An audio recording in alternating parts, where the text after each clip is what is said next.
Imagine reeling in a fat trout from your own backyard lake, only to hear the clack-clack of sensible pumps stomping toward you like a one-woman invasion force.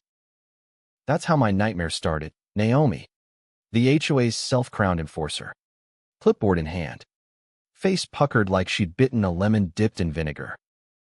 "Sir, this dock is HOA property, and fishing without a permit? That's a violation that'll cost you dearly," she barked, her voice dripping with that fake politeness that hides pure venom. I kept my cool, rod still in hand, as she ranted about community standards and how my unauthorized angling was disrupting the neighborhood's pristine vibe.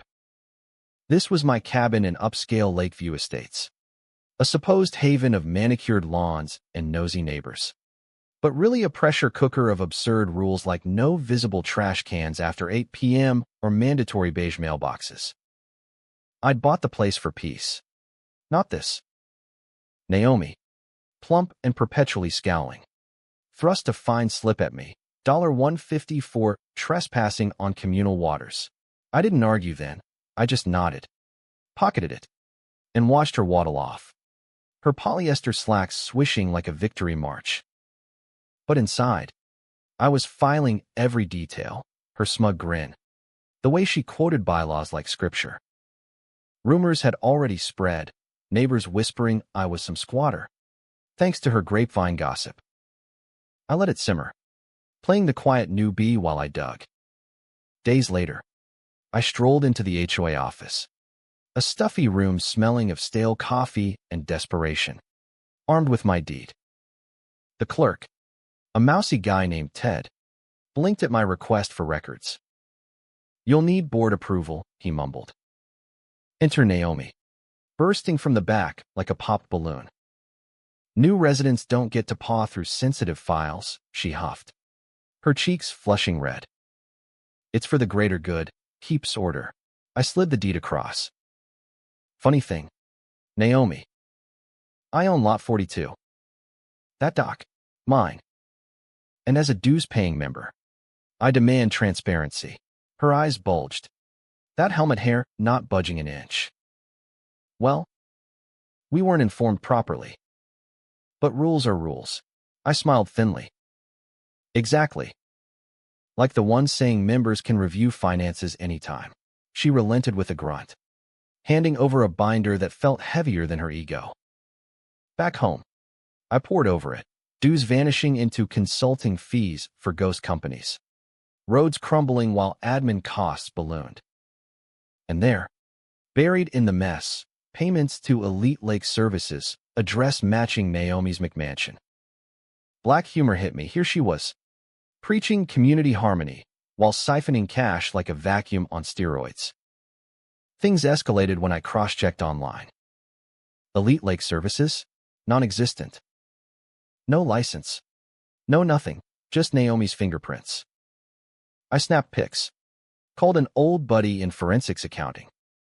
"This screams embezzlement," he whispered. Meanwhile, Naomi ramped up the petty, a warning note on my door for unapproved dock repairs. I'd fixed a loose board. And whispers turning to outright smears. That Rusk guy's stirring trouble. Probably hiding something. I stayed silent. But the irony burned, her truly. For the neighborhood's sake, emails to residents, while she funneled thousands into her pocket. Then the bribe attempt, HOA Pres Brent. Slick as oil. Knocking with a welcome gift, waive fines if I dropped it. "Cooperation makes the world go round," he smirked. I laughed in his face. "Or exposes the crooks spinning it."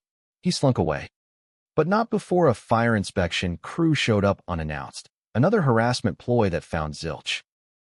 The blow-up came at the monthly meeting. Clubhouse packed with tense faces. Naomi, perched like a vulture in her standards chair polo, droned about upholding values before slamming me. "Certain disruptors are spreading lies to undermine our unity." I stood, voice steady. "Unity? Like how you've pocketed $180,000 through your fake firm." Gasps echoed. I waved printouts, bank trails, forged invoices. "Elite Lake Services is you. Naomi. And Brent signed off.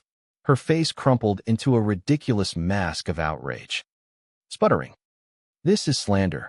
I act only for the community's benefit. But the room erupted, neighbors demanding answers. One yelling, "Where's my pothole fix?" Then, chaos reigned as feds, tipped off by my evidence, raided her home that night.